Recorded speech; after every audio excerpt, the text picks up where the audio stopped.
fairly full itinerary there, but shouldn't take too long, and envisaging to be winding up about 12 o'clock today. I'll get Tracy to kick us off with the Karakia. Thank you, Tracy. Thank you. Kia ora, councillors. Whakataka tahau ki te uru, whakataka tahau ki te tonga, kia mākina kina ki uta, kia mā taratara ki tai, I hiaki ana te atakura, he tio, he hoka, he hauhu, ti hei mauri o. Thank you.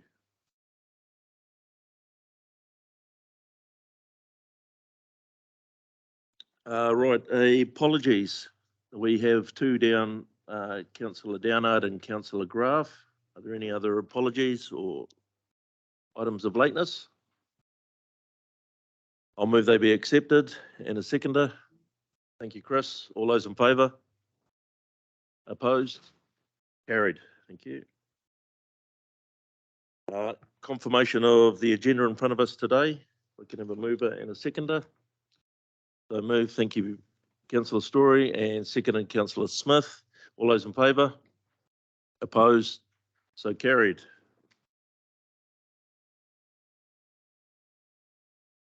Disclosures of interest.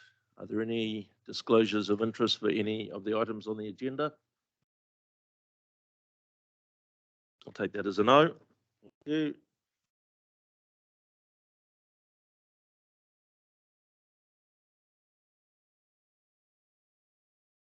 We'll move on to the confirmation of the subcommittee minutes, which is page 6. Mr. Chair, if I could just draw members' attention to, you have an additional page in front of you. It's just a correction. Item 5 in your agenda referred to Te Kopua Kanapanapa Committee.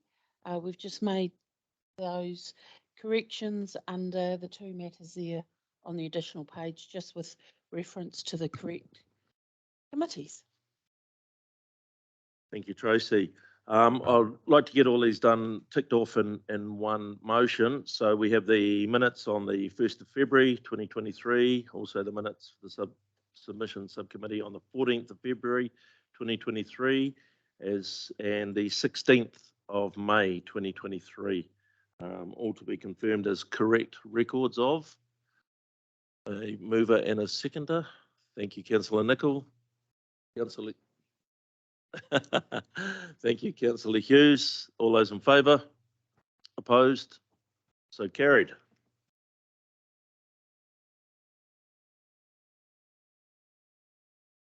Right, next we move on to the Waikato Regional Council submission on the Climate Change Commission's draft advice to the government to inform the second emissions reduction plan. For you, Mr. Chair, I note our presenter isn't here yet. We do have Judy and Bayard who are here for the next couple of items. Would you like to go to perhaps Biodiversity Accord item 7? We can come back. Yep, we can. Page 50. We can do that. Yep. Okay, thank you. Thank you.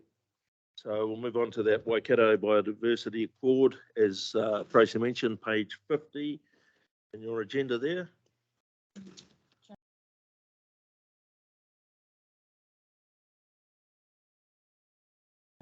Councillors, if I can just preface this while Judy collects her thoughts, because she's first up. So this is something that has been part of the biodiversity business case. We have resourced to begin the conversations. It is the start of a wider process, but it's at least getting the key critical partners together to start what will be a good couple of years process. And I would also just remind councillors that this is reflective in a CE KPI that you'll be discussing in publicly excluded session on Thursday. Judy, over to you. I do have a couple of slides, so James, if you could. Sorry.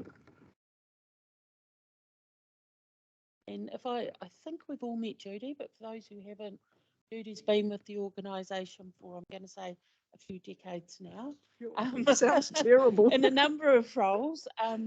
Recently, last year, Judy rejoined our directorate in the role that is a very much a specialist role, sitting in Lizette's team, and its key focus is biodiversity.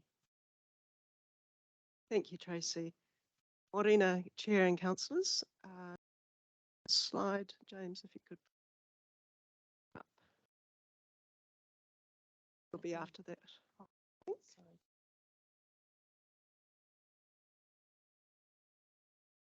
Sorry. So this report introduces our intention to progress our Waikato Biodiversity Accord, as has said, and a regional biodiversity strategy with key stakeholders, as stated in our strategic direction goals under the biodiversity and biosecurity priority area.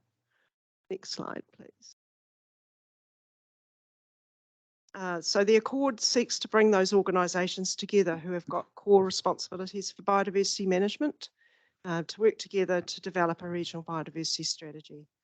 So this is a non-statutory agreement to be entered into voluntarily by the signatory parties.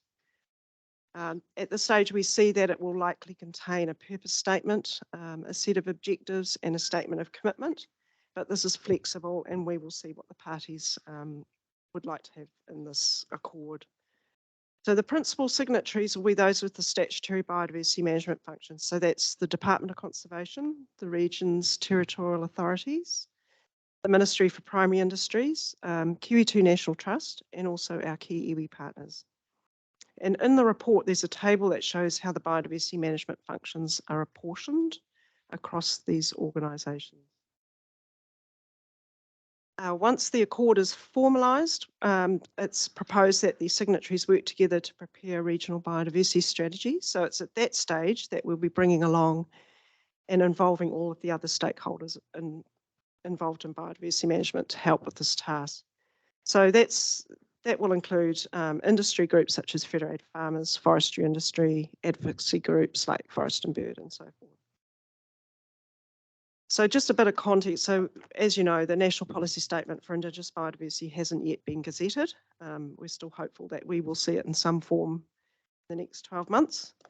So by taking this two-phased approach, so an accord and then a strategy, we see benefits, including allowing time for us to start preparing for the regional biodiversity strategy development in anticipation of there being national direction and guidance on the content and process of regional biodiversity strategies. The draft NPS in its exposure draft form did have quite a prescriptive list of things to be included in regional biodiversity strategies. So we will need to see, how that pans out when the NPS comes in, if it comes in its raw form or as part of the national planning framework. It also, another benefit of doing the accord and then a strategy is just being able to proactively communicate with key stakeholders and getting them warmed up to being involved in developing a biodiversity strategy and the action plan that goes with the strategy as well. And having those conversations early about the best and most efficient way to work together, given that there is quite a consultation load at the moment, particularly on iwi. Judy, if I could stop you there for a minute, I have a question, and I think Chris does too. It appears to me that we're leading this setup of this accord. Is that correct? That's correct. And is there a reasoning behind why we're leading it? Well, it is going to the regional biodiversity strategy. If the MPSIB comes out, a regional biodiversity strategy is something that regional councils will have to do. So the accord is a part of preparing for the strategy development. So that is really why we're leading the development of an accord. And given the fact that it is actually also in our strategic direction as well. Mr. Chair, the responsibilities that we have under the RMA that are in our regional policy statement, whilst our territorial authorities also have those responsibilities, we have the overarching responsibility. That is why we will be looked to lead the accord. Some people will say, well, isn't it a Department of Conservation responsibility? But Department of Conservation is obviously very limited to public lands, not private lands where the majority of the issues are, and the coast. Thank you. I'll come, Councillor Hughes.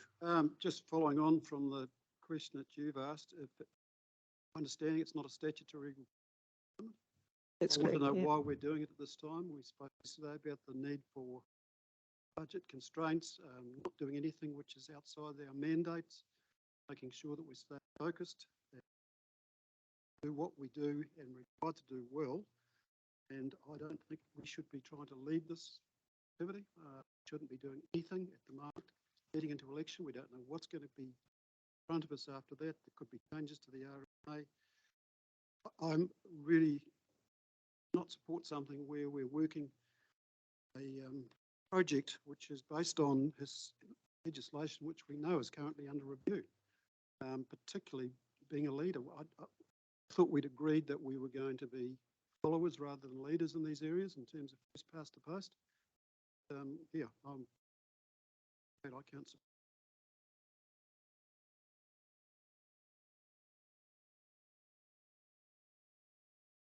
Through you, Mr. Chair, I think unfortunately this work has already been resourced through our long-term plan business case, the 2021-2031 business case. So there is already resource in the 23-24 annual plan to make this happen. The resources is not substantial. It's really just the funding that we need to get people in the room. The National Policy Statement Indigenous Biodiversity has been coming for a number of years. We, in putting our business case together for the 21 long-term plan, we're cognizant of the fact that the legislation hasn't landed, but that we are given timeframes in that legislation make things happen. The Biodiversity Accord is a way of getting ahead of that and making sure that we are having the right conversations before we need to have them, because we know it'll take some time. We also have some willing partners who are wanting to make it happen. So this is considered to be step one, the foundational step. While it's not a legislative requirement, it was considered a necessary requirement in order to meet our statutory obligations and not just wait until they arrive. It's also a lot of thought's been given to 30 years of not really having our house in order across the sector and being able to show the community the big picture on biodiversity. We commonly look at it at quite a patchwork approach. So we stepped back, we took a strategic point of view and looked very much at investing now to have a more strategic and I think streamlined process going forward. But just wanted to give you assurance that the funding is not substantial and it is already within the 23-24. Through you, Mr. Chair, at the moment, any funding is substantial, Tracy, as far as I'm concerned. We are trying to reduce the rates increase as low as possible, and anything that can be saved. There's been some good work done to date, and I think anything that can be added to those savings, we should be seriously considering them. Because as you and I well know, there's a lot of people hurting out there, and anything we can do to relieve that, we've got a collective responsibility to do so. Thank you, Chris. I'll come to you, Ben. You were next in line. Yeah. Oh, yeah, two things. Tracy, what is the actual amount set aside for this? And the question I've got is, Federated Farmers and Forest and Bird aren't included till later on, because we're effectively dealing with Maori land or public land at the moment. And it would seem to me that the people who are actually going to implement a lot of this are the private landowners, and I'd see them pulled into the accord at a sooner date rather than waiting till the strategy a year later. On that? So we did think quite carefully about this as to who we would involve in signing the accord.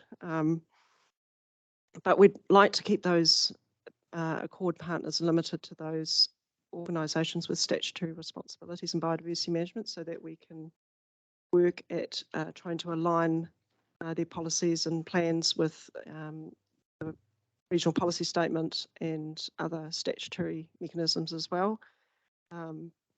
Those groups will have plenty of opportunity to be involved in the regional biodiversity strategy development. We're not shutting them out, and we're not shutting them out now. We will happily have those conversations with them and record those issues or concerns that they might have so that we can put that into the regional biodiversity strategy, which is really the meaty part of this whole process. Funding? For you, Mr. Chair, I'm just looking at business case and it gives me an aggregate figure, but from memory, I think the figure was around $12,000. Yeah, it's not a large budget item. Stu, I'll come to you. Yeah, thanks. So I'm really supportive of this. I think it's long overdue. We have got obligations, and to me, it just makes no sense working in partnership with the other stakeholders here, particularly given that one of the main stakeholders, DOC, is going to be short of money. That's it. So the more influence we can have on how that limited can be spent in terms of adding to what we're doing, I just think it's a brainer. This issue of whether it's I thought we'd dealt with that yesterday, and I recall a number of things that statutory kind of feels a little confused by that, but nonetheless, I just think we have to progress with this. It's yeah. Just give Chris the right to reply quickly there and come to you then, Noel. I'm not quite sure what gives you the idea that I support anything that's not a statutory responsibility, because I certainly don't in this day and age. Catchment work.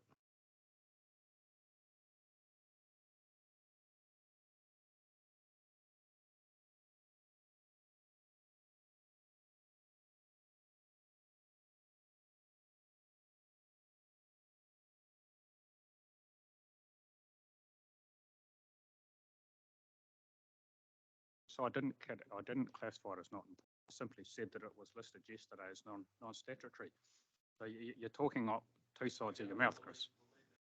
You gave him the right to reply, Mr. Chairman, so that's what happens.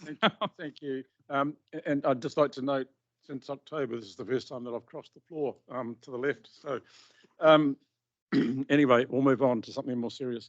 I respect Chris's view, but we also have to respect that a previous council put this program in place through the LTP, and the discussion that we've just had is really an LTP and leading up through the LTP process.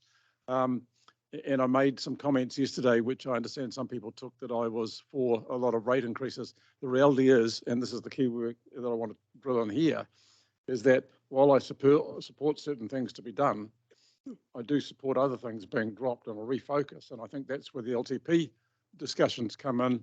And I'm not promoting rate increases, I certainly don't, but I do think there's a reprioritisation of work.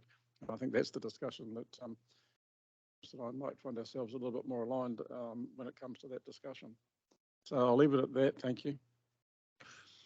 Pam, thank you.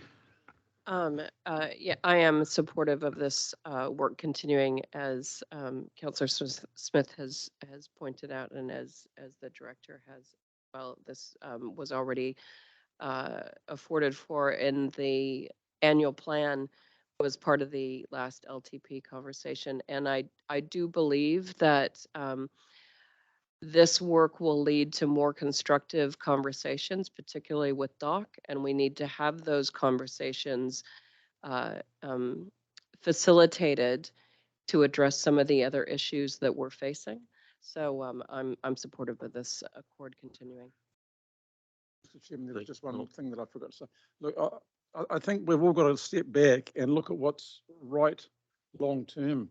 And biodiversity is incredibly important to the health of the environment, to the health of us as humans. So, you know, I'm probably starting to sound like an old fart, but as I get older, I start to change some of my views, which is really surprising to me myself.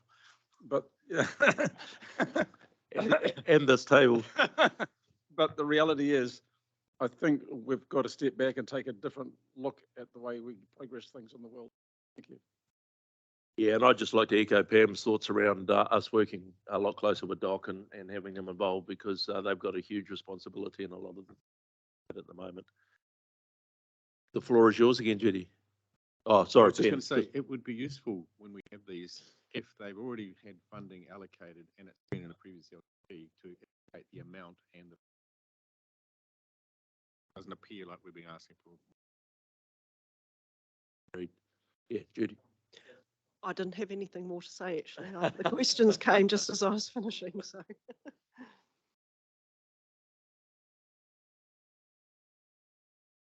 Here you go. Through you, Mr. Chair, hearing what councillors are saying around the table, I'm also noting that in our conversations yesterday on the councillors had a workshop on the long-term, so the start of the levels of service conversation. Part of that will be refresh cases that we didn't, and the exact questions around, are they still valid? Do we still need to further them? Are there other matters that should be reprioritized later date? It's not the purpose of the committee to look at the funding, but I do take on board what Councillor Dunbar-Smith has said. It would be very helpful and assist the conversation. So, yeah, I note that it'll be part of an ongoing conversation, dive into the detail of it, and we'd welcome that. Tracy, Jen. Yeah, really supportive of it. It's in our and very strong belief about biodiversity. Happy to move. That just wanted to mention. Only comment I didn't like so much in the paper was the part about waiting on central election for just because the whole thing here will be. My learning from that is so mindful there are other regions and there are some common sense things that gets so that we actually do something. Thank you. Can I just respond to that? Thank you, Councillor. So we're not going to sit on our hands while we're doing the accord. So we will be doing that background work for the strategy. So that includes looking at collecting the documentation and information around what the biodiversity issues in the Waikato region, and also planning for the engagement part of the strategy as well. So we will do that in parallel with getting the accord done. So it's the plan. Thanks, Judy. Right, the motion we have in front of us is that the Strategy and Policy Committee moves to change the order of the agenda to allow for the report writer to arrive at item 7, and that the report of the Waikato Biodiversity Accord and overview be received. We have a mover and a seconder. I move. Thank you, Jen and Karakia. Haven't you got the discretion as chair just to do that in the first line?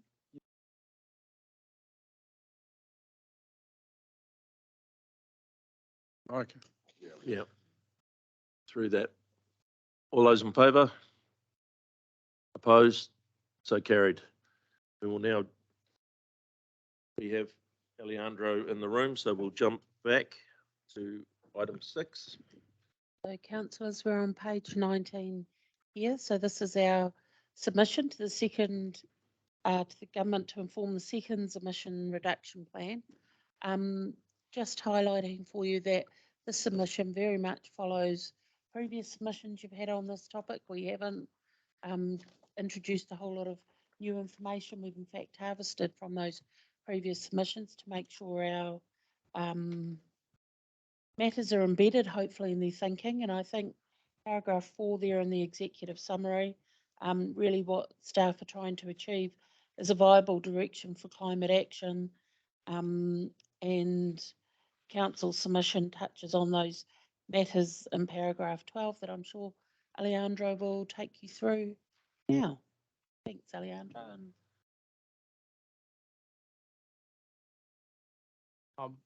Tēnā koe. Can I just check that people online can hear me? It's not sure.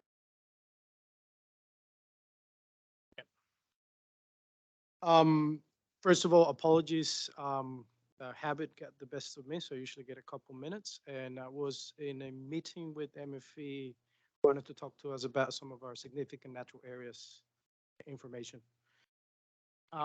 As Tracy mentioned, the report, you can find it in between pages 19 to 23, and the submission is on pages 24 to 49, just for your reference. I'll take you real quick through the content of the submission. In essence, this is the second advice on emissions reduction issued by the Climate Change Commission. It informs the second emission budgets and identifies pathways for subsequent budgets. So we've had one advice that we submitted on in 2021, came out in 2022, and now it'll go through several bits of review. The advice is delivered as part of the purpose of the Commission under the Climate Change Response Act, and this is to provide independent, evidence-based advice to central government on the actions needed to achieve Aotearoa's climate change objectives. So in slide 1, you can see exactly what those objectives are. So these are registered in the Climate Change Response Act, and they were introduced by the Zero Carbon Act. Is a split gas approach, net zero by 2050, and then the reduction targets specific to the long-lived gases and biogenic methane. So that is just as an indication. This, you can find it in page 16 of the consultation document. So it's just to illustrate what the remit of the Commission is in terms of looking at these targets. If I can have the next slide, please. Now, this is part of New Zealand's greenhouse gas inventory, and this is data from 2020, is what's made available in the consultation document. In the time between the consultation document coming out and now, the Commission has actually updated some of these numbers, but they largely remain the same. This is just an indication, as you can see, of gross emissions expressed in metric tons of carbon dioxide equivalent. These 2020 numbers and the ones in the most current report correlate to the sectors in draft advice. So that's what you can find in chapter 7 to chapter 12 of the consultation document. It starts with agriculture and it finishes with fluorinated gases and waste. I just asked for an explanation. That graph suggests that agriculture is less than 25% country emissions. Excuse me. On the left-hand side, you've got agriculture there, 20%, and the rest of the. So, what is that actually trying to tell me? Through you, Mr. Chair. So this is on the yearly. So this is a year-by-year basis report of the amount of emissions that can be attributed to agriculture on long-lived gases. So this is not biogenic methane. That is the account that you get on the side. So this is long-lived gases. So it's carbon dioxide or any gases that have a longer life in the atmosphere, which tends to be up to 100 years. And so the one on the right, is that a subset of the left, or is that methane only on the right? Methane only on the right. And so, if I can understand it, that's the same scale, those graphs, but what is that in tonnage or otherwise, or volume, methane on the right compared to the total on the left? Is it apples with apples? You know, you don't have 100%, you've got 100%, but is that emissions on the left total under that heading? How does that compare in equity of volume or tonnage or whatever? Because just looking at that, it says there's there's a huge amount and it's all the same, 1 and 2 are the same. I'm looking at equity. How much? You understand what I'm trying to get at? Yes, correct. Through the chair, I will owe you that information. I don't know it off the top of my head. However, for the Waikato region, our emissions agriculture are north of 40%. So that is for the region. This is just to illustrate the split gases approach that we have. So I would encourage you to just look at this. You can refer to the page in the report. But in essence, it's just saying we've got long-lived gases that we look at, and there's a tally of long-lived gases, and then we got methane that we deal with. Yep. So that is in essence, the methane that we have to deal with, the 100% of that methane is composed of those two things. So this is just to illustrate the split gas approach. But, Yeah. I mean, the numbers. No, Chair? if I just help, no, a lot of the time we see methane being converted into carbon equivalents. Yes. This one is leaving them separate. So on the right-hand side, you can see it's got metric tons CH4. So the Okay, that's largely green one is methane. It's its own thing. And then the other one is the carbon dioxide. See, I was reading it.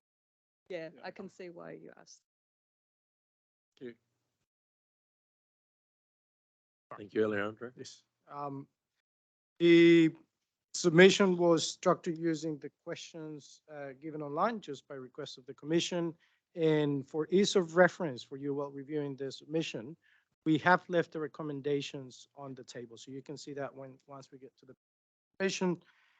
In essence, we wanted to highlight 6 main points, those being, one, the need to have a more clearly defined for local government in the recommendations, because we will be at the delivery end of many of the actions, even if this is a central government-led plan for delivery. Importance, the importance of enabling action at local and community level. Third, the support of an integrated planning system. So this is around building up areas, providing for mixed uses, supporting better transport solutions, and making sure that that approach is carefully implemented and monitored. We also support the focus on an equitable transition. Fifth is that we like the whole of system approach. We noticed that there was no recommendations in some of the aspects related to research. And we considered that having clear recommendations on these points will enable us in the exercise of having regard to the emissions reduction plan, and it will help inform policy direction. So we have to have regard to the emissions reduction plan when making plans under the resource management, when preparing plans under the resource management.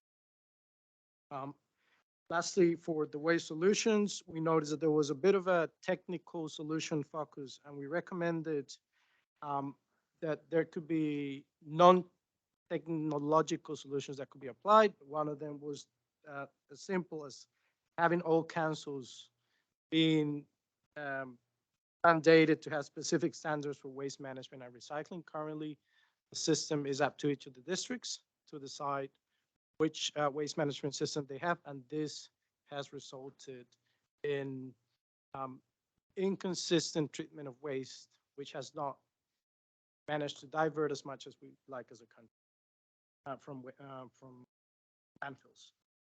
In paragraph 13, we noted that there has to be a clear partnership approach between central and local government, and we requested that where we have clear role in the implementation of some of the mitigation actions, some of the emissions reduction actions, there are not unfunded mandates.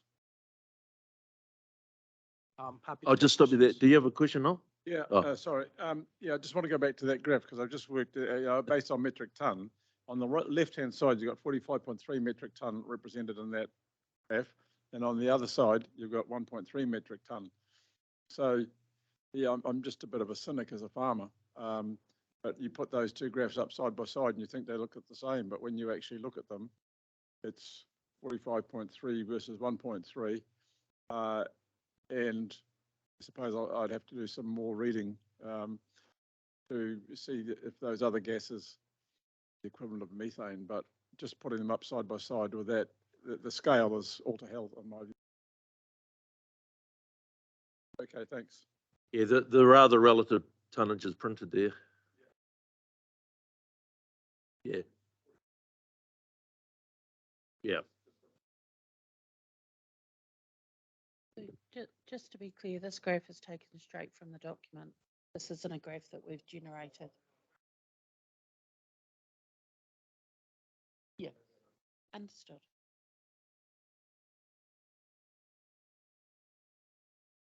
Leandro? Yes, I'm happy to take questions, Mr. Chair. Yeah, Ben. Yeah, I would like to see something added to chapter 10, page 40, in regard to forests. page 40 on big number 40. So are there any other aspects of the forest sector you think we should be covered in our advice? Now, when Rod came here, and we put out a press statement on it as well, he indicated that, details of that,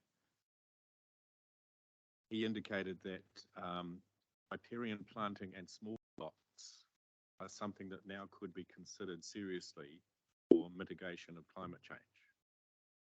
You in that meeting that he? Yes. Yeah.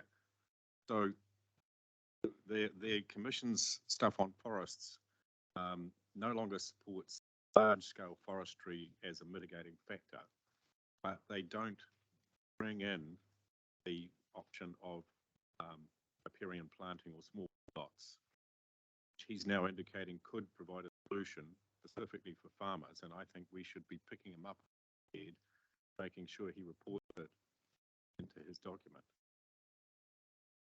You, Mr. Chair, it is in another part of the submission. Now, my memory fails me a bit, but that in the farming chapter, other than forestry. Right. I'll cross-reference it, there though, Ben. Well, it should come So- back to forest because it was linked with forestry as such. And maybe mention it in the, to me, that was a very significant shift in what he's talked about. It hasn't ever come up before. It's very relevant to the Waikato, and I would hope it gets mentioned in the front of our document as well, possibly under E, whole of systems approach. I'm right behind you, Ben. I just think we need to be careful. Forest, we're talking large scale forest. This issue with ag is about those very small scale, they're not really forests being included in. So just making sure we get it in the right place, but really supportive of. So maybe it goes into low emissions options, chapter 7, agriculture. So, Alejandro, page 30, are there other aspects of the NZETS or emissions pricing scheme you think should be covered in our advice? We specifically mention riparian planting there. Councillor Dunbar-Smith? So whether it's to reiterate it under Well, forestry I as mean, well? this was presumably written before he spoke to us. He's now given us his view. We should reflect it back to him because I'm sure the rest of the commission possibly hasn't heard that because it's only an agricultural area that would ask for these questions. So I just hope that we quote him and reflect back to him what he said because it does provide an option for some of our farmers, if it's implemented, to actually mitigate the methane and the carbon dioxide. Yeah, but I mean, it's a step towards. Mr. Chair, just for clarification, so we've included those comments in the chapter 4 emissions pricing. So that is page 30 of your agenda and is the third row. Just to clarify, so Dr. Carr spoke of stipend to acknowledge riparian planting and some of the other benefits.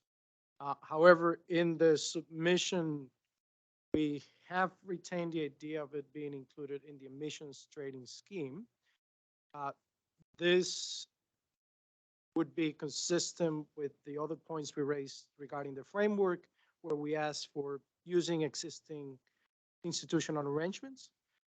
I do agree that it is very important.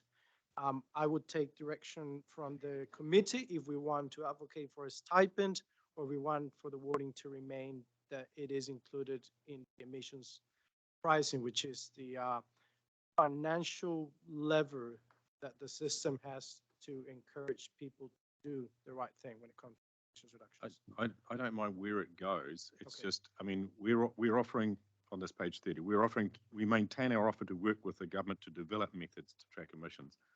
But he actually stated that this could be done. It wasn't, he said, prior to 2018, it wasn't possible, but now with the GIS systems, it was now possible for riparian planting as well to become active.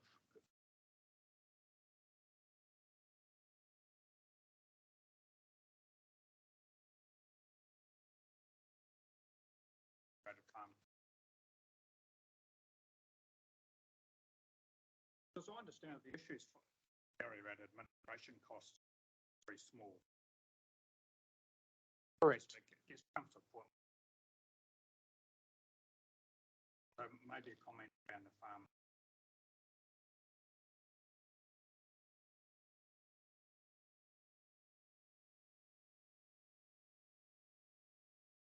I don't know, but I agree. But I'd hope it gets mentioned in our letter at the front as well, so that it's highlighted. And also, picking up on your point, under our submission 12A, we give an example, freshwater farm program could be used as a mechanism for informing landowners of emissions, efficient practices, emerging technologies. If we're going to be advocating for that, and we're the first region to actually deliver these freshwater farm plans, this should become a priority for us if that's one of the mechanisms. We want it included, it must be included. Take this front foot, Ben. If you want it in and we support you, as I think we do, we say it goes in. We don't hope it goes in, it goes in. Oh, if you- Sorry. Oh, all I'm saying is that it's an important breakthrough, if you want, from Rod Carr, and we need to reflect it back to him so it comes out in their document and it doesn't get obscured on page 30 of our submissions, which nobody reads or they ignore, that's all. Particularly if we're going to be doing freshwater farm plans, we should be saying to them, tell us what are the emissions efficient practices that you are advocating for that we can tell farmers about. If we're going to be doing freshwater farm plan templates, we need to know from the Commission what those things should be. Thank you, Ben. You've got a handle on that, Tracy. Good. Stu, did you have another sort of? What? No, back to you. That was And my then point, is obviously- that no, there's a number of councillors who are supporting what Ben is saying. So it's not if it goes in, I'm just saying be And it more does. affirmative. It does go in. Yep. Thank you, Jen. Thanks, and thanks Alejandro for putting it together.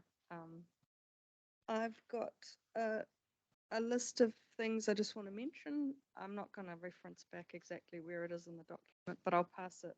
I've noted it to Tracy and Warren so that they can choose based on what people have agreed with. It might.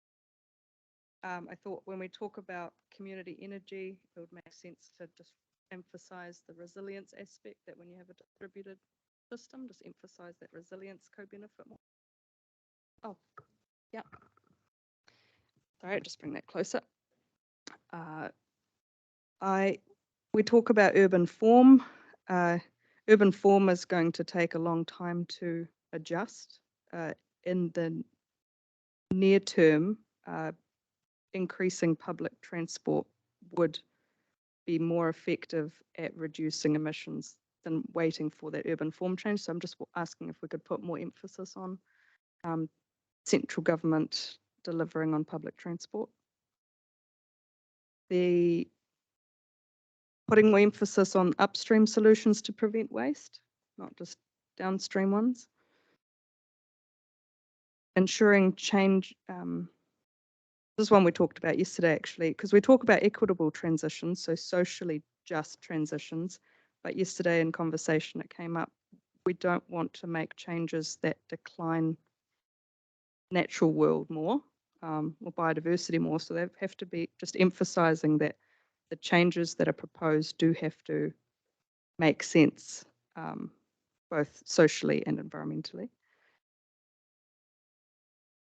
I think on the part where they ask us about whether we agree with the gross reduction targets for central government, I think we could be more emphatic and say, yes, we agree with them, because we were skirting around it a bit. And then the last part of that paragraph, we talk about impacts on rural communities.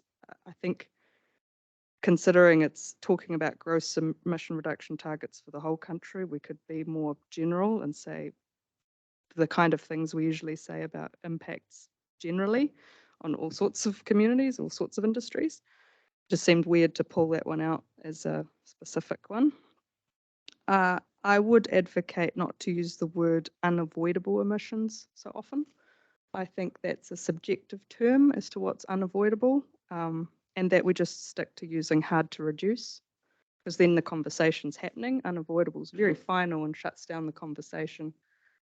So that's a personal preference. Then in chapter 7 on agriculture, there's recommendation 9. Our answer talks about supporting long-term goal of including farming stuff in the ETS. And I just wondered where that came from.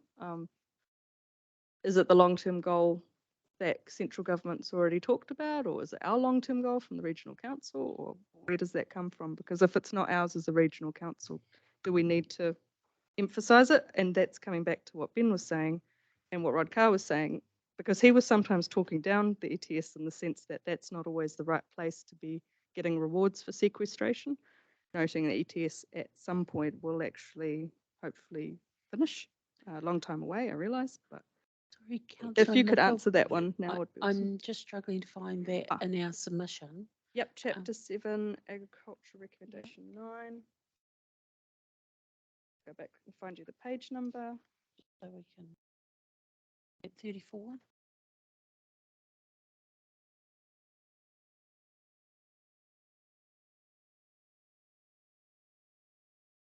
I will find it for you though. Oh, there it Oh, is. there it is. At page 11 on the 34 at the top. Yep. That talks about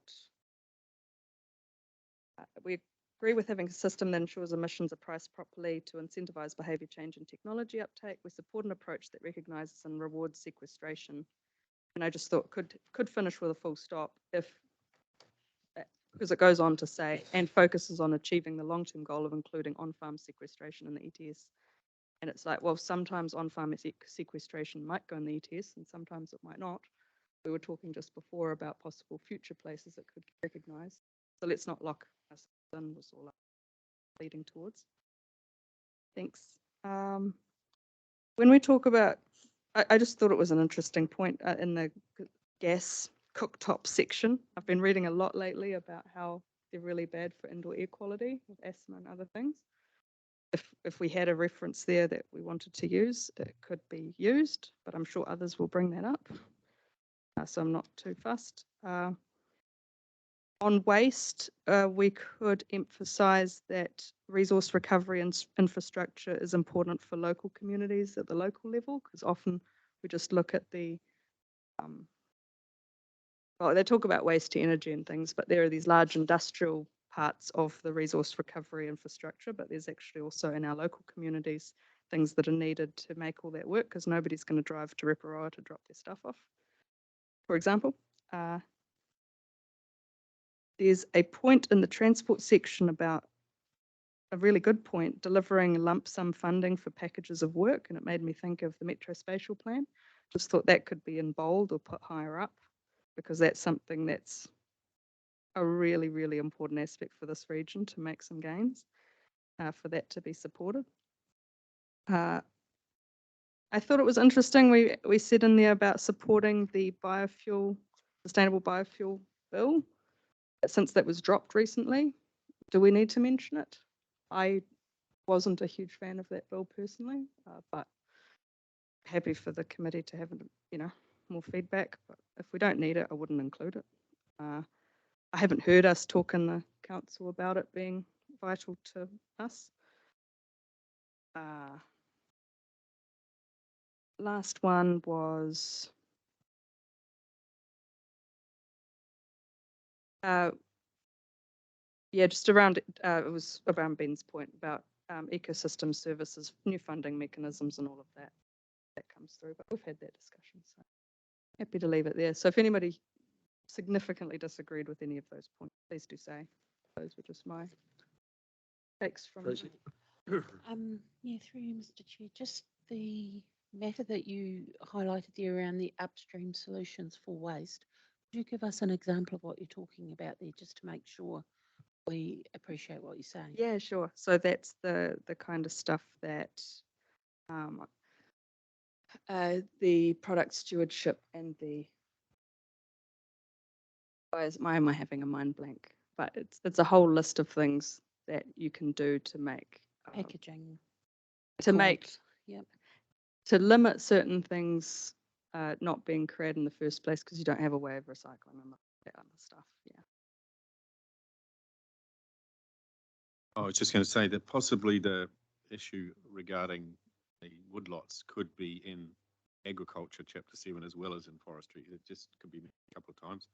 And the only other thing was just to raise something we've been discussing otherwise is supporting incentives to accelerate the uptake of zero emission vehicles. Now, this is not for the submission, but there has been some debate about whether a zero emission vehicle is actually carbon neutral, given the costs of battery, lithium, all those sorts of things added in. I don't know if Noel and Chris were raising those yesterday. I don't know if you have a comment on that.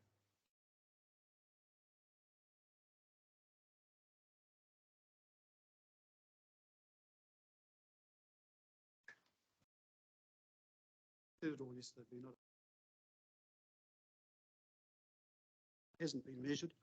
That's the point I was.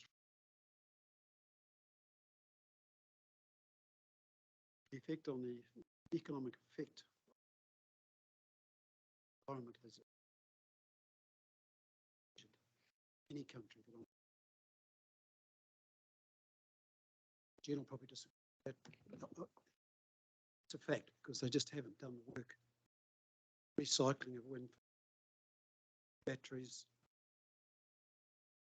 work in progress. Tracy?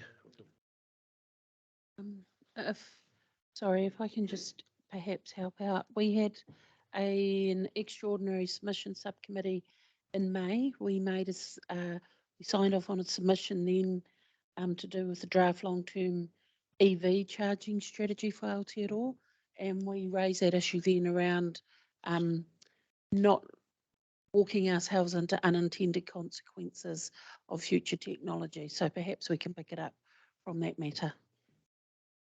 And that's where I raised and not just focusing on equitable transition, but it's got to be environmentally and socially possible while not hindering progress. But it is important that, and the example I gave in the workshop yesterday was, we don't cut down a big forest in order to put on a solar farm, you know? Like, there has to be some common sense applied around where things go. Any other comments on anything that's been raised?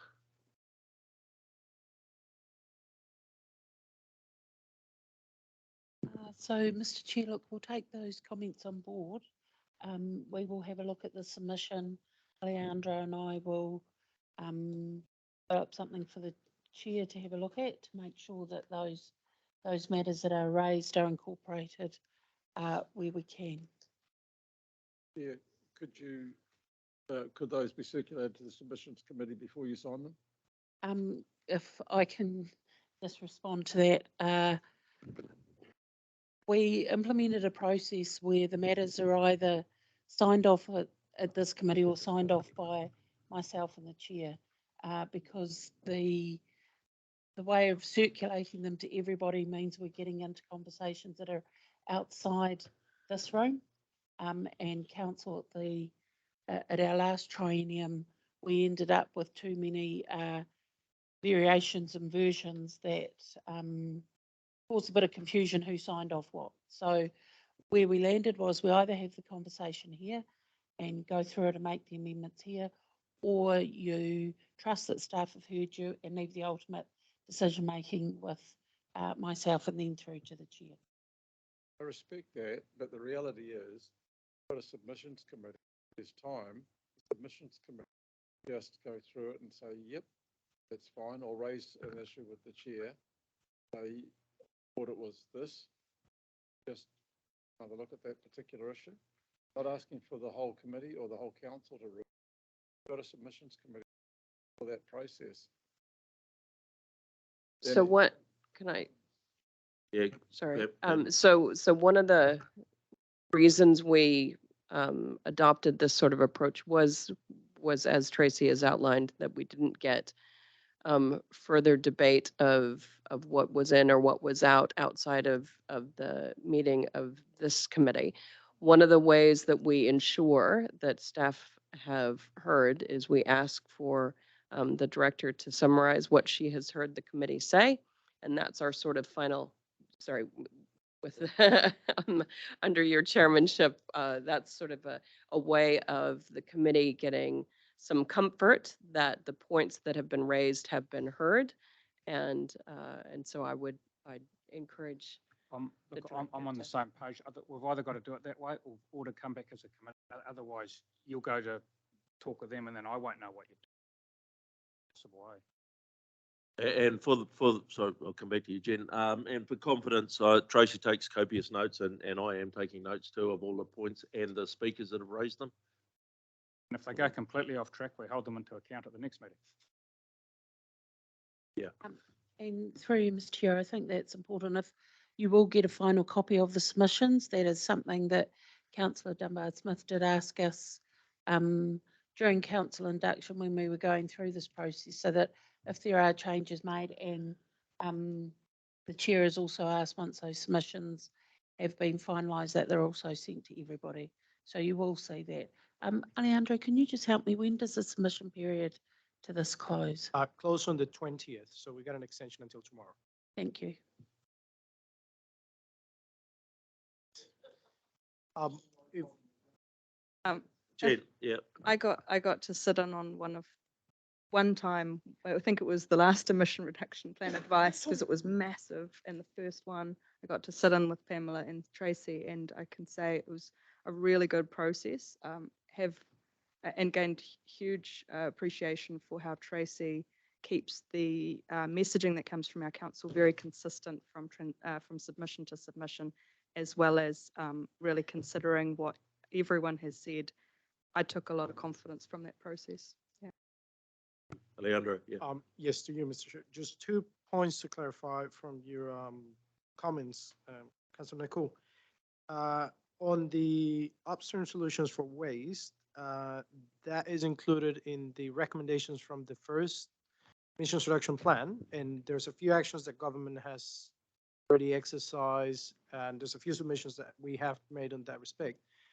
So what I would suggest is that maybe we reiterate our support for those, and we can bring the point from the submission. And on the point for the sustainable biofuels, you are correct. The bill has fallen through for political reasons. We might, if it's the desire of the committee, instead transform it to what it used to be called, which was biofuels mandate. So it's just another mechanism, another prong of action to reduce emissions from burning fossil fuels and have more fuel efficient vehicles as some aspects. Yeah. So the reason, and no matter what it's called, I just wasn't a fan of it based on my understanding, because I felt that biofuels were only ever going to be a small part of what is added to the fossil fuels that we're using to power. Hence, it would create some efficiency in reducing, let's say it's 5% or 10% that it might be a biofuel, but you're still using that 90%. And what it actually does is it delays the action to get away from the fossil fuel, because you feel like you're being less bad, and you're struggling to shift to the good. The other is the unintended consequence of using up land that could be used for agricultural products, for food, for people, to grow this liquid fuel. And I just felt that in a country as ours, that has got so much focus on those other things, it doesn't feel like the right transition for us, considering we have that pretty incredible renewable electricity grid, which makes EVs quite suitable for our country compared to some other countries. Yeah, that's just my preference based on what I know. And so I didn't see any value for us pushing that to come back as a bill. I'm sure that others who know a lot more about it will make comment on it, and probably more informed comment even than us. Thank you. Any other comments? Okay, we'll move to the motion in front of us. That's been moved, and a seconder. Thank you, Stu. All those in favour? Opposed? So carried. Thank you, Alejandro.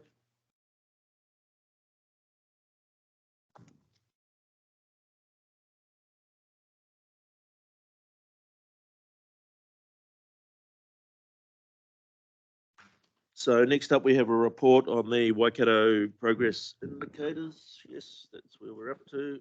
So, Mr. Chair, this is a report that we bring back annually, that Bayat will always bring back. Previously, the council have said, please don't stick Bayat at the very end because he's got some useful information that he gets 3 minutes to romp through.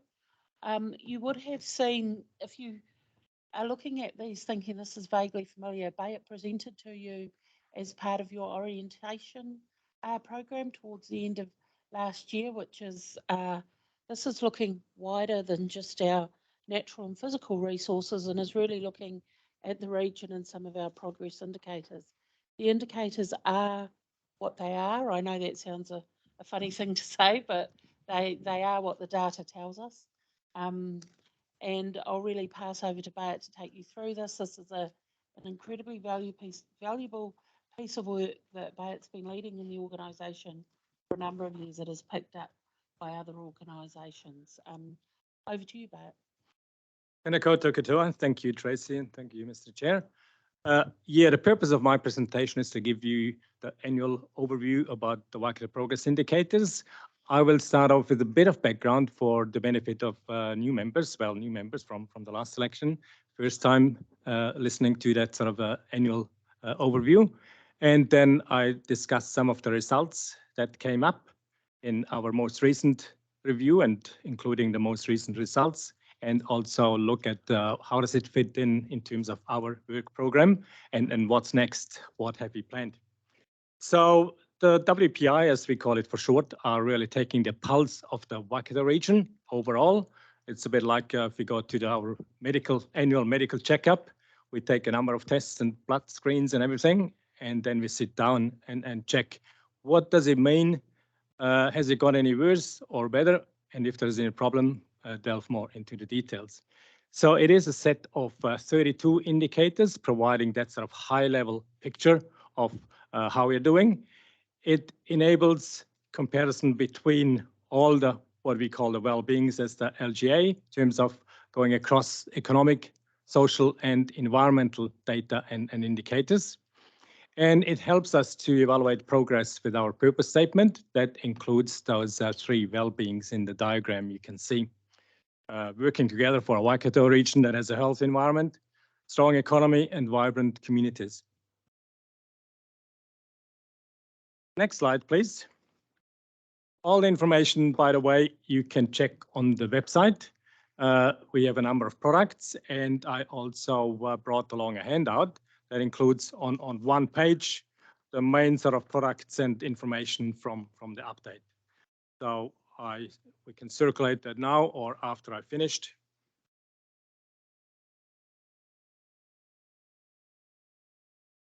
Yeah, that's the same one. It just includes on the back some of the what we call the circles of well-being. Just gives sort of a one-page handout, basically summarizing the key results and key information, but nothing new. The website has a technical report as well. It has an interactive dashboard and so a number of other products that might be worth to have a look at.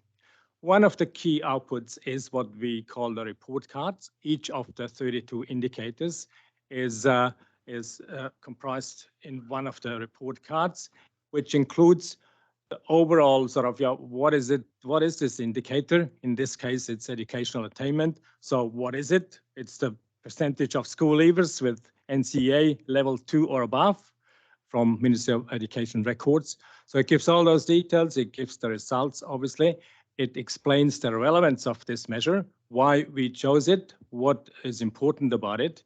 And it also lists the data sources and availability, where have you got the information from, plus some additional links if people are interested to have more information about educational attainment.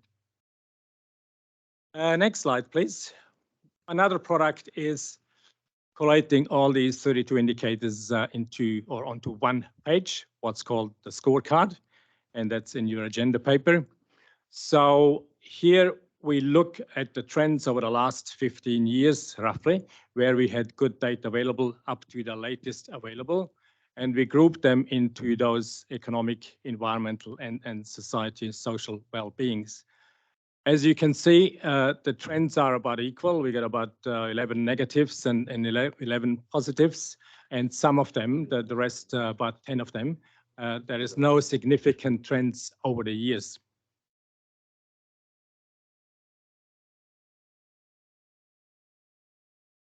Next slide, please. Thanks. Here it is. Yeah, I can do it here. So, yeah. So this gives you, like I said, the trend over the last 15 years. Now, it is obviously more useful to add more information to those results in terms of what are the differences between longer term and shorter term changes, but also what is the magnitude of those changes.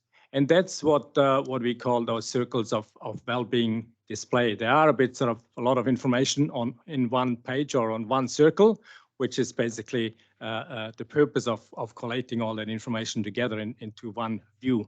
So what you can see, the circle represents the baseline in terms of time on the left-hand side, which shows the timeline of 2007, and on the right-hand side, which shows a much shorter time frame, the last 3-4 years.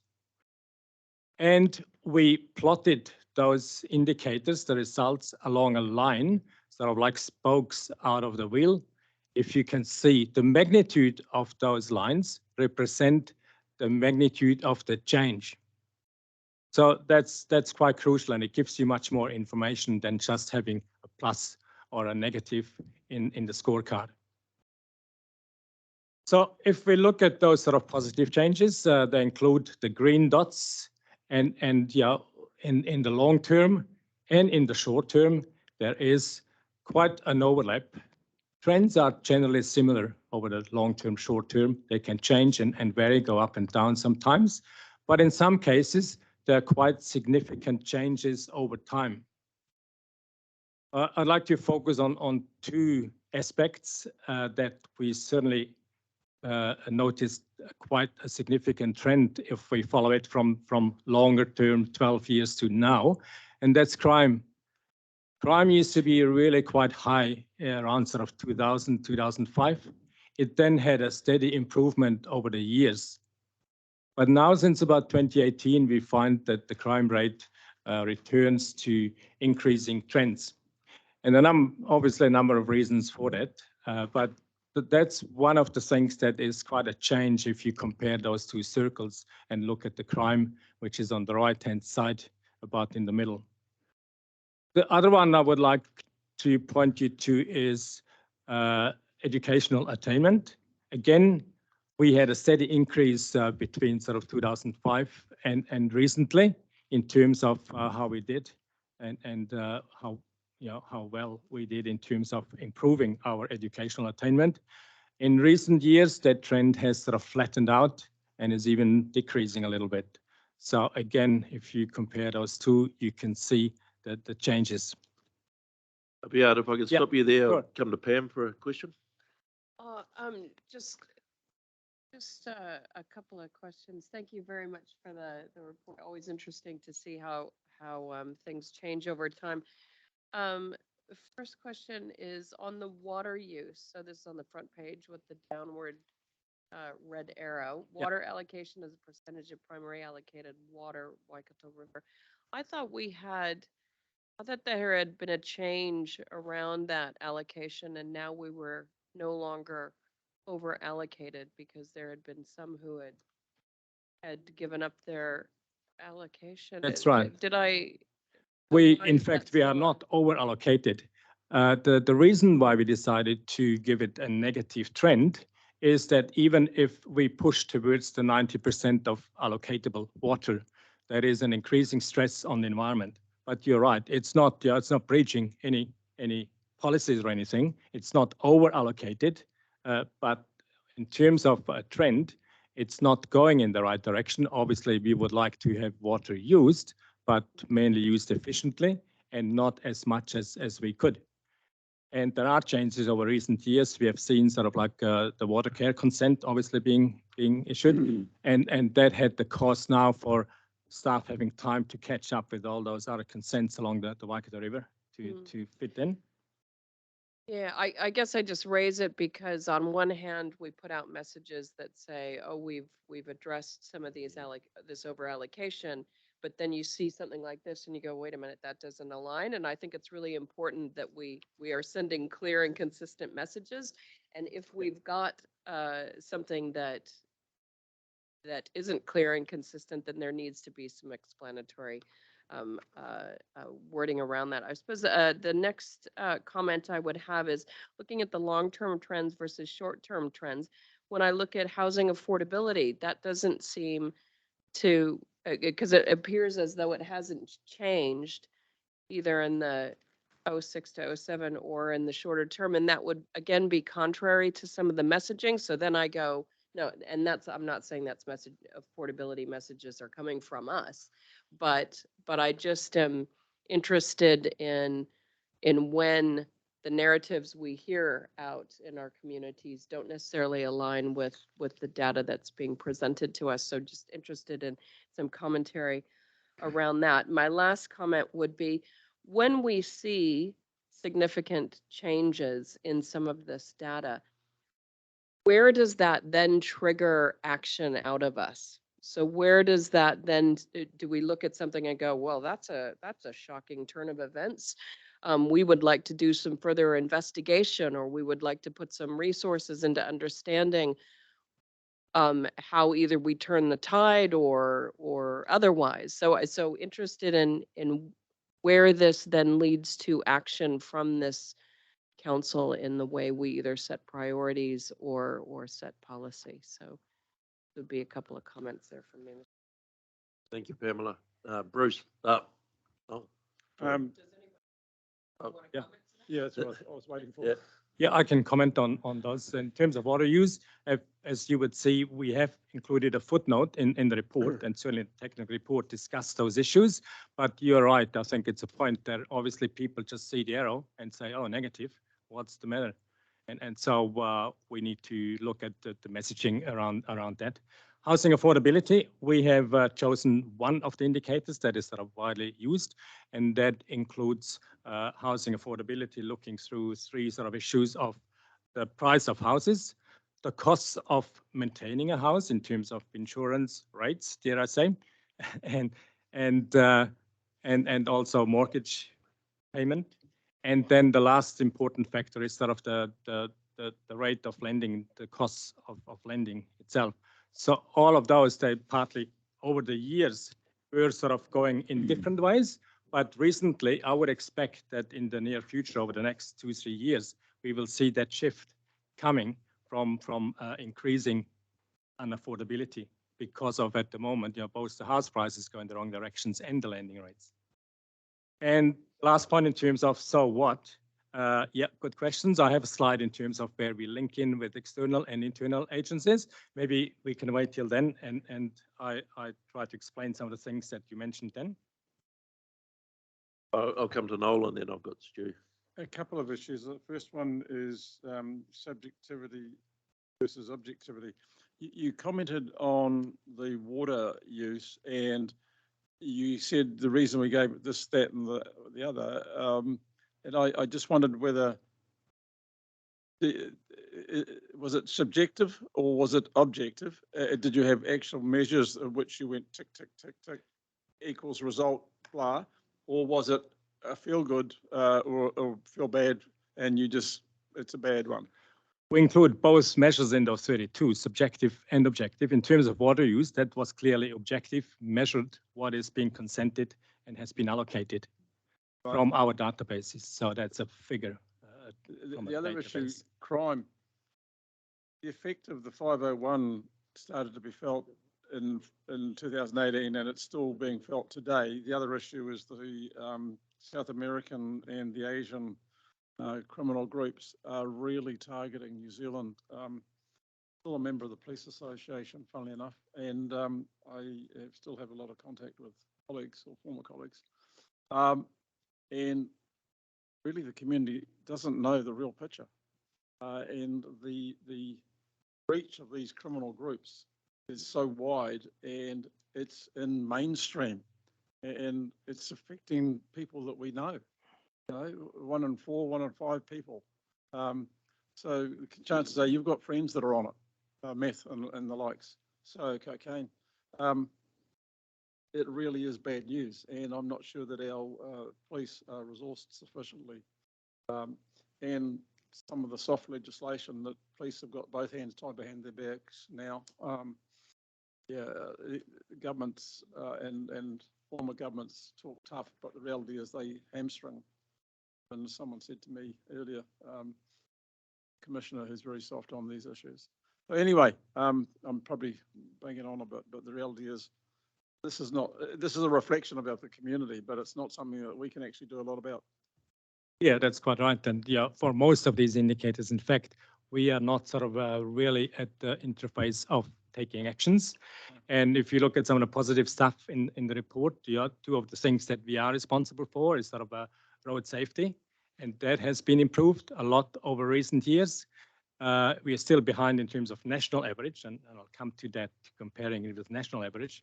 The other one is soil quality. We improving there, air quality as well.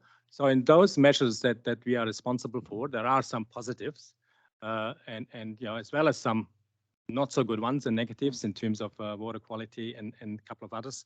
But yeah, you're right. Generally, like crime, we don't have really a lot of leverage, but it comes back to Councillor Story's questions about, so what, how can we link with other people that have those, sort of visibility and action that can take some action.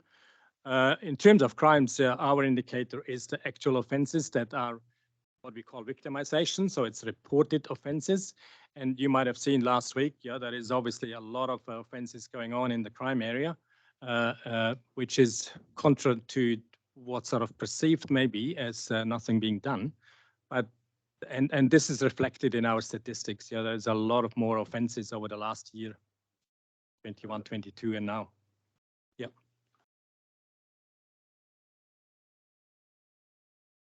Stu. Oh, it's just a comment on the water use thing, and I get exactly where you're going, Pamela, but then I was just thinking in terms of how we communicate. If you read the water security strategy paper on the council agenda next week, you start thinking, gee, we are over allocated in that context, So there's different ways of looking at it too, and water quality one too is an interesting one that you look at in terms of our ability to achieve Te Ture Whaimana in the next 80 years with the current toolbox we've got. You'd have to put it on a declining trend because PC1 was very clear that we only have the tools to Te Ture Whaimana in the next 40 years. The other half, we're hoping for some new technologies, and et cetera, et cetera, et cetera. So it's next year, but thanks. Chris? Yes, just a question and an observation. In terms of the waste, is that figure there adjusted for percentage increase in population growth? Because we had significant increase in population in the region. One would expect waste to go up, and against that, which I guess it's a disappointing figure for me because I know the City Council in Hamilton particularly invested a huge amount of money to recycle and to capture waste rather than going to. So that appears to be working. Maybe we should be feeding that back to them and asking for a please explain. Yep. And the other one, which is a real positive for me, is it's good to see the investment in our roading networks is having a positive beneficial effect. And that's a real good to see. Just a brief, maybe response, if I may, in terms of the waste one. Waste is really an area where we lack regional information. It's difficult to collate all the TA information together and have one measure for it because they all do different things. And there is no national standardization of that. They will come. MFE is putting in place a national standardized waste and recycling survey that all councils need to buy with. So hopefully we'll get better data. Both recycling and waste production is quite lacking, and we measure waste to landfill, which is obviously only part of the waste. You could argue we should look at what should not go to waste rather than what is going to landfills. So there's a number of issues related to the waste, I guess, framework and what to measure. It underpins something I come back later on as well, that this is only top level information and data. We need to drill further down to find out what it is and how better to understand the data. So yeah, certainly waste one is a lacking data wise. Jen, yeah. Yeah, thanks for asking that, Chris. I was going to ask this thing. Is it adjusted for population? It is per capita, yeah. The surveys we do together with Bay of Plenty. Thanks, because I mean, it does stand out as something, I just feel like it's something nobody wants to own, right?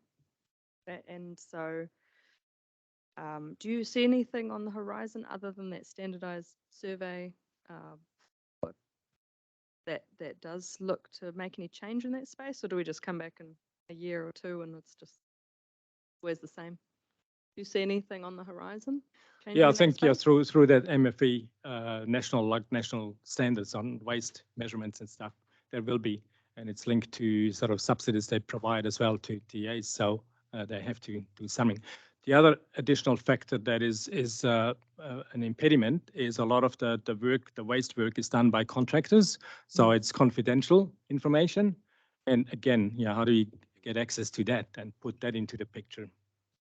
Yeah, we came across that in the emission inventory as well. Certain companies were saying that there was proprietary information, but just have volume, something to obviously work through since of interest to communities. The only other thing I take away from that is, obviously really disappointing that public transport in the short term gotten worse, and in the long term actually hasn't increased either. So not a great story on public transport for the region. Just reinforces to me that we've got to do it really well. And when I look at the other indicators that have been declining in the short term, social connectedness or air quality, definitely something where working on that can boost others areas as well. But yeah, I've tried to stick to just the ones where we have a fair bit of influence on, because you could talk a lot about some of the indicators which interest all of us otherwise. Anything else? No, thank you for that. But yeah, mindful we do have a waste team. Well, we've got some education and waste here in council, and I always wonder whether that's to its full effect. Thanks. Sorry, but just in regard to waste, does that take account of the waste that is shipped into the region externally? And I'm thinking Tirahi landfill and also Hampton Downs.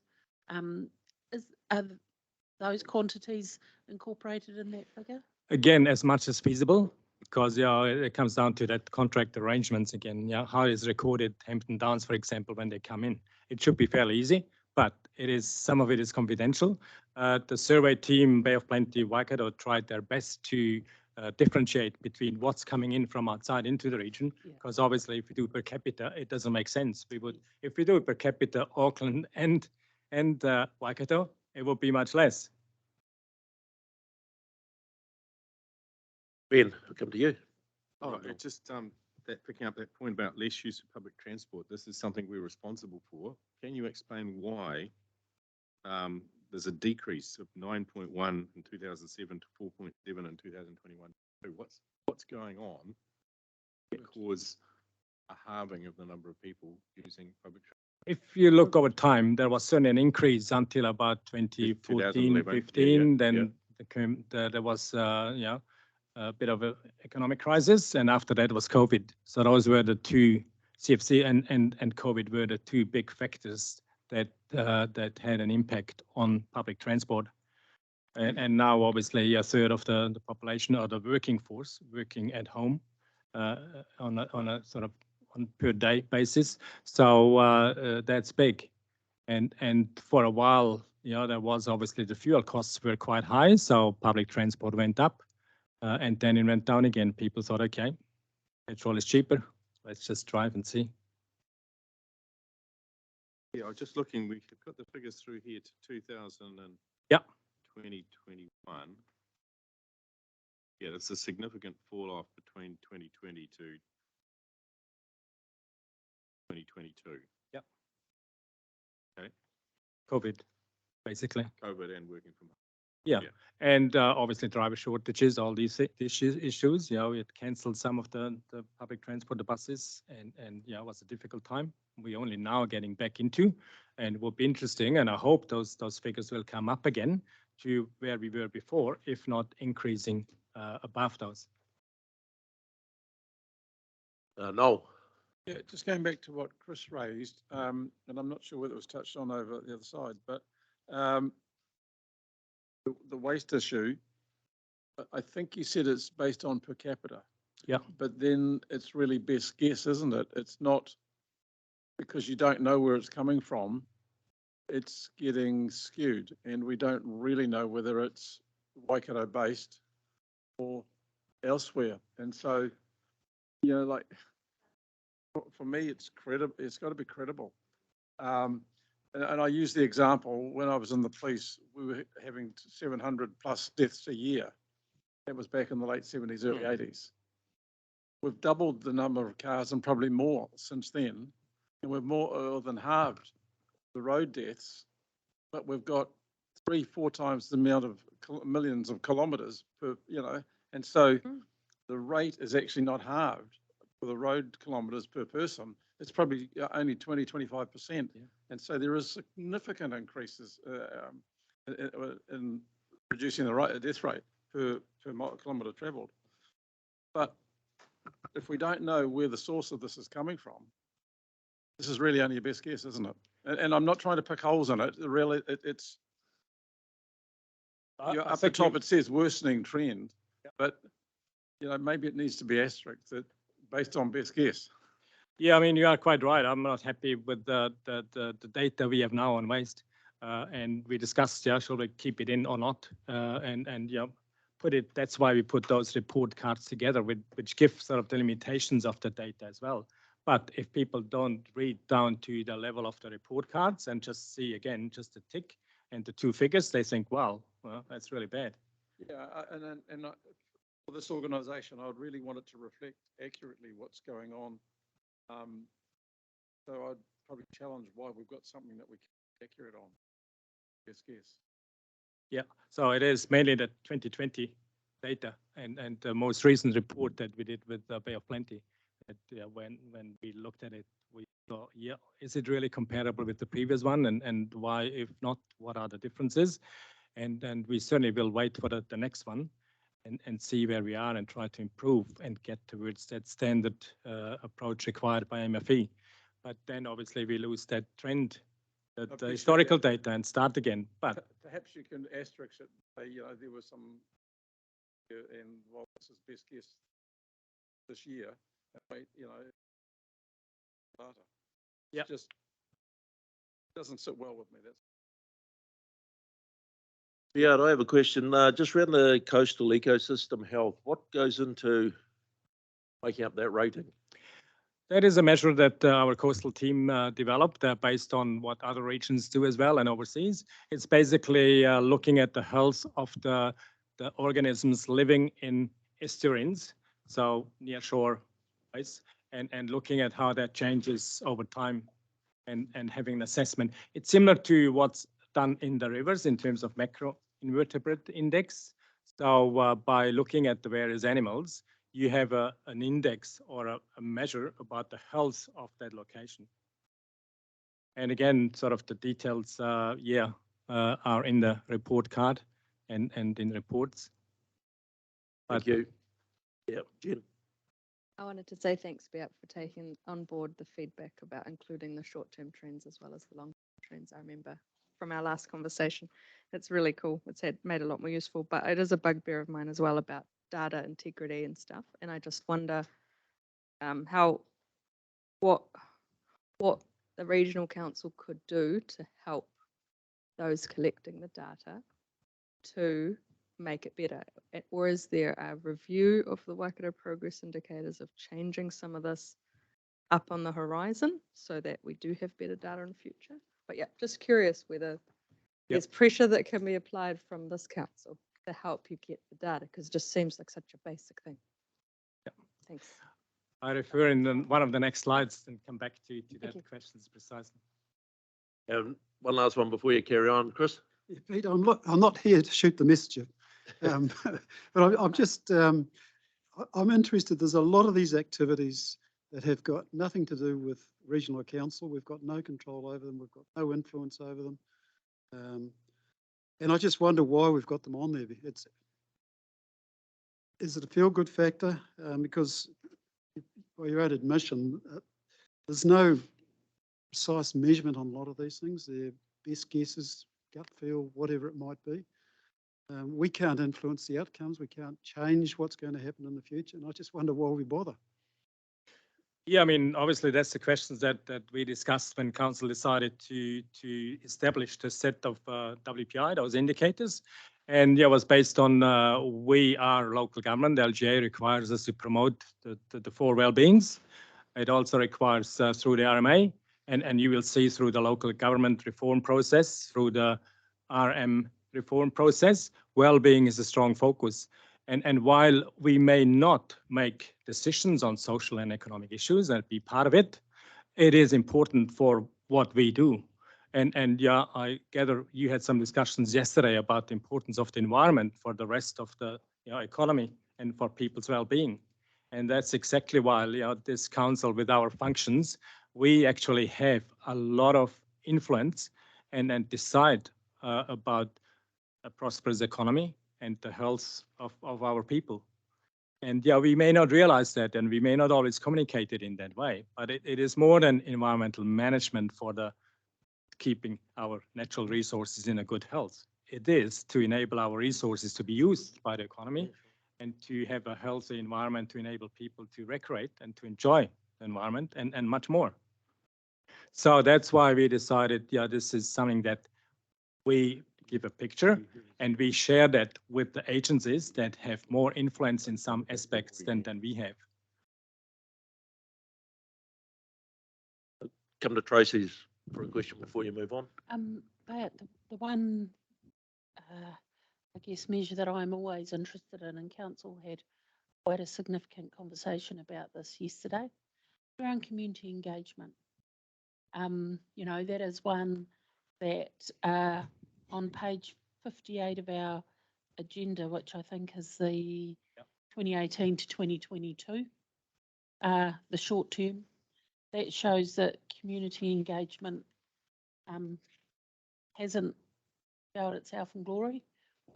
And when we look at, you know, the measure, do people feel as though they influence council's decision, have the ability to influence council's decisions? So we talked about that quite a bit yesterday around the groups we engage with and perhaps what we need to do better or change the way that we're doing. Could you just give some insights into that, I guess, over the long term and the more recent term in terms of the data? The measure is what's called our quality of life survey, that is measuring subjective well-being in terms of talking to people and bringing up and having like the census and asking them several questions about what their view about the environment, how they feel. And in particular, this questions was about how do you feel about your, how much you can influence decision-making in your local council. So there was, because the quality of life survey is done by TA basis. So we work with Hamilton City, they do the city, and we do the other TAs. Together, we have a regional data point as well, but we also have by TA. And again, yeah, if you look at the questions, then you would say this is not really targeted to the regional council, but to local councils in their district. So that's the first point. It is a measure that goes down in all regions, goes down, across the country, and has been a downward trend since we first measured it in 2006. It has got quite worse over between the last two surveys, and the reasons for that, maybe we haven't sort of investigated that what could be several reasons. Again, yeah, COVID, people feeling distant and not really close to their councils. Institutions that younger people are not really engaging easily. whether they can vote or not. Even if they can vote, I think councils are institutions that are probably be seen as bureaucratic, slow, and not really sexy for young people. That's just a fact.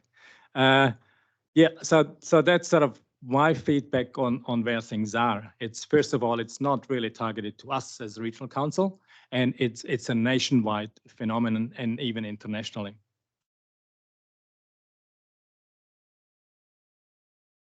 All yours, carry on. Okay, so the next product and the last one I would like to introduce is what we call the comparison well-being. In this slide, the circle represents average New Zealand. So if any of the indicators are outside with the green dot, then we performing better in the Waikato than compared to New Zealand average. And vice versa, if it's a red dot and in the circle, then we're not doing that well. Again, the magnitude is how much better we are or how much worse we are, the magnitude reflected in the length of the spoke or the line. In terms of, you can see obviously where we are in terms of benchmarking doing really well is Te Ao Māori. We have more Māori speaker than New Zealand average per capita. We do relatively well in those social feel good indicators, even if we have a bit of a decrease over time, but we still socially more connected. We feel like pride in our neighborhoods and localities.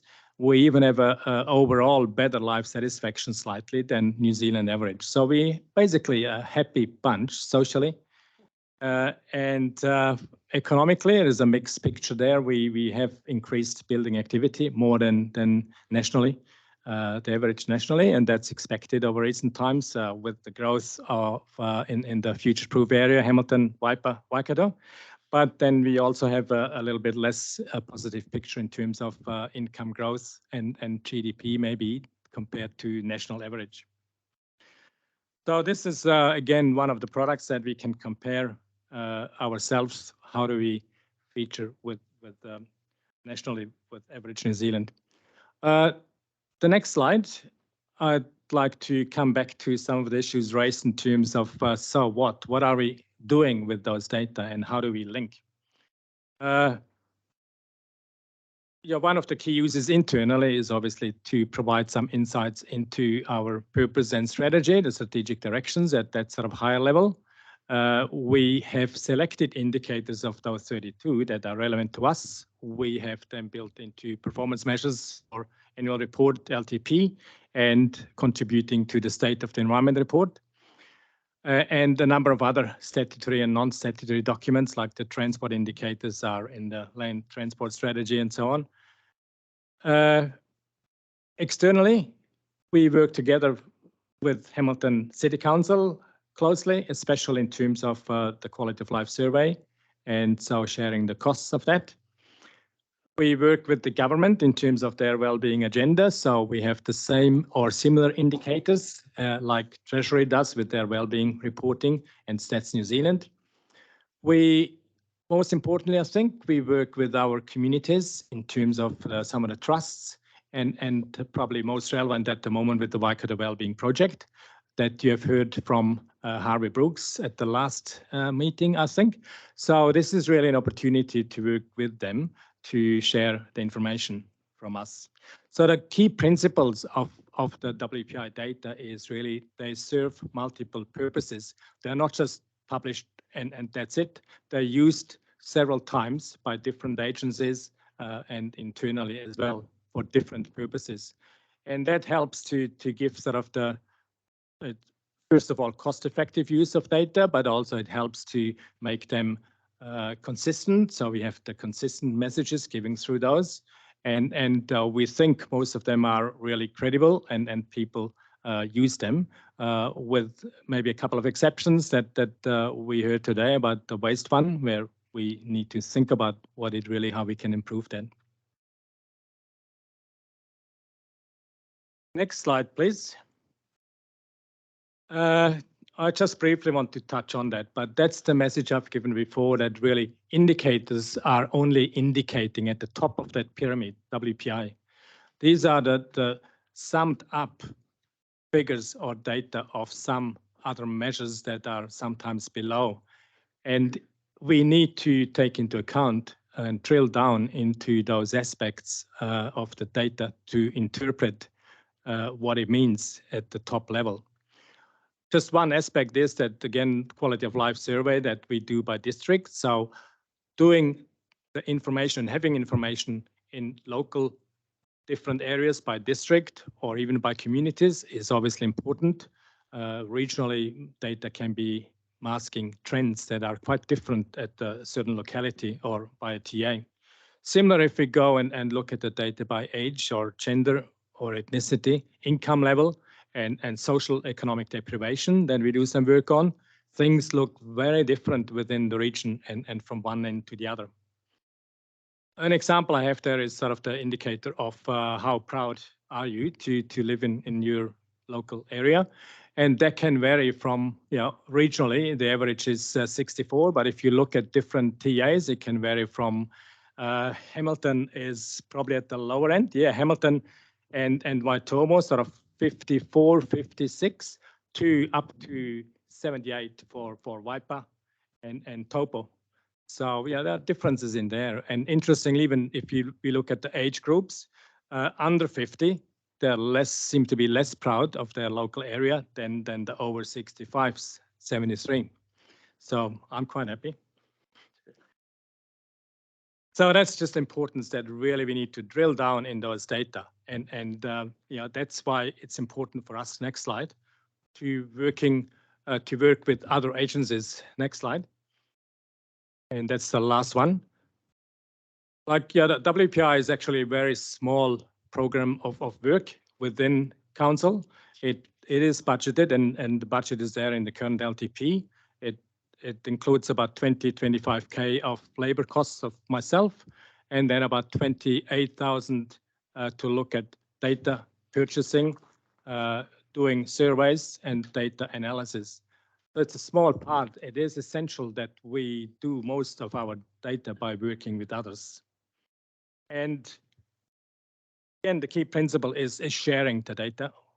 We would like to have more and more data additional so we can interpret the top level WPI indicators and data more and make sense out of them. We have created sort of more interactive dashboards that people can easily access the data better than just having a report, a technical report. The key principle that we would like to move into is really looking at insights, moving from data that we see here on the scorecard to insights. So what does it mean? How can we connect different indicators together? How can we connect, for example, the importance of native vegetation, of green space in urban areas to people's health and well-being? How can we connect the use of natural resources to the economy and tell those stories? And so again, like I said, we will be working with the Waikato Wellbeing Project along those lines and make sure that we can better use our data, supplement the data where we need to, and provide insights that then hopefully lead to change and actions and behavioral change in those communities. So you would have heard from Harvey Brooks in terms of the Waikato Wellbeing project, the sort of initiative on Te Ara Pounamu, a regional sort of wellbeing knowledge center that will hopefully provide some of those insights moving forward, and we're certainly happy to contribute to that. I think that's all that I wanted to cover. Thank you for your engagement and questions. I think we've got a couple more just before you disappear, Beat. Jen, first. Yep, no, just totally agree with the next opportunities to explore refreshing regional community outcomes seems to make so much sense based on the conversation before, the age of them, to make them really useful. I want to just reference the Productivity Commission report that just came out, which was, my understanding, it was called A Fair Chance for All, was talking about benefit that could come from aligning central government's well-being outcomes that we're looking at, say in Treasury with the Living Standards Framework and here Ara Waiora. Why wouldn't we work towards in a similar way so we understand each other and work together well, while at the same time hopefully going out to our community, which is in our strategy there. In the developing sub-regional local wellbeing information summaries, like you said, the devil's in the detail. Insights are in the detail, and I actually think it'd be super interesting for each of the councillors sitting around the table, because they represent a constituency, to see the one that's really important for their area of particular interest, and then strengthening the planning and decision making through a wellbeing lens. I do feel like we look at these progress indicators once a year. We look at the community outcomes that go into our annual plan or long-term plan once a year. I don't feel like we're looking at them. We are looking at them with every decision in our memos, but could be strengthened, you know, because they are our goals that we're meant to be working towards, but it's not front of mind enough. So really like your 3 priority areas for focusing next. Keen to know if you need more to guidance or anything to be able to progress that. Like I said, with the data and being able to throw our weight behind getting you some decent data. Thanks. No? Not a question. I suppose I'm going to show my cynicism here. Councils have got core business, and I know that wellbeings are legislated for. At the end of the day, is this actually adding to decision making on the LTP program, and essentially the bottom line, what we're going to rate people? And I'm struggling at this stage to accept this document, because there's too much best guess. And any best guess, whether it was 1 or 2 of them. I like to have facts and figures, and having subjective decision documents that then we go and base decisions on. I can't put my hand on heart and say that I can do that, utilize this document for people and make decisions that will affect communities, bottom line, and what's in their back pocket. So I just signal now that whether it's this area of the business or any other area of the business, unless it comes down to the core business and the bottom line, and it's based on fact and not supposition, I'm going to struggle to accept it. We might be in for some debates come the time. So that's probably a statement rather than a question, but if you need a question, I'll find one. We'll leave that statement there. Thanks. Yeah, Ben. Yeah, so just Tracy, again, useful to hear that there's 25K for BAT's time and 28K for this document to be produced. I'd like to see that in this document when you're reading it through, when we come to things. And the question I've got for BAT is the planned WPI work for 23-24. How much more funding are you at for doing that extra education engagement, data management, briefing? We're not looking at any more funding. It will be part of us working with other agencies. And yeah, this reflects that, like we said, well-being is not our core business, but it is important for our business. So we need to make sure that it's taken up, and we can link that information and knowledge to other organizations and community groups that can take actions and feed that in. So there is no additional budget in the LTP as far as I know, in the new one. 24, 34. Very good answer. Yeah, that's it's again, we don't hear that when we just get a list of these things, because often you get a list of all the next work that needs to be done, but no indication of the financials. So yeah, thank you. Drew? I just, I guess, re-emphasise that this work is beneficial, not just for our organisation, it's beneficial for a whole bunch of other organisations as well. And we equally lean on information that other organisations provide around the region and the country as well. So, and look, I think that's just reflective of the role that government agencies play in the community, you know. So, yeah, no, just leave it there. Thanks.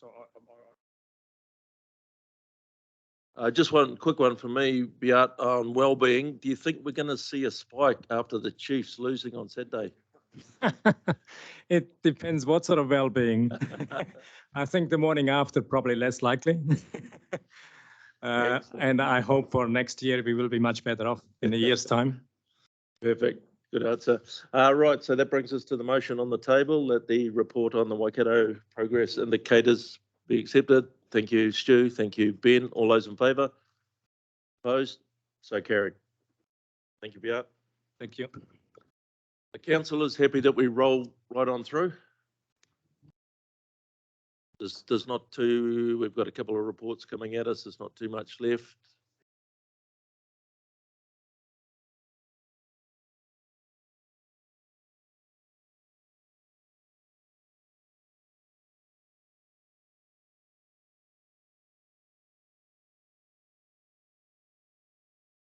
Okay, for the aged, we'll take for adult. Yeah, please appreciate we've got staff in the room. Thank you. 5 minutes of time that you can get a coffee and back in 5 minutes.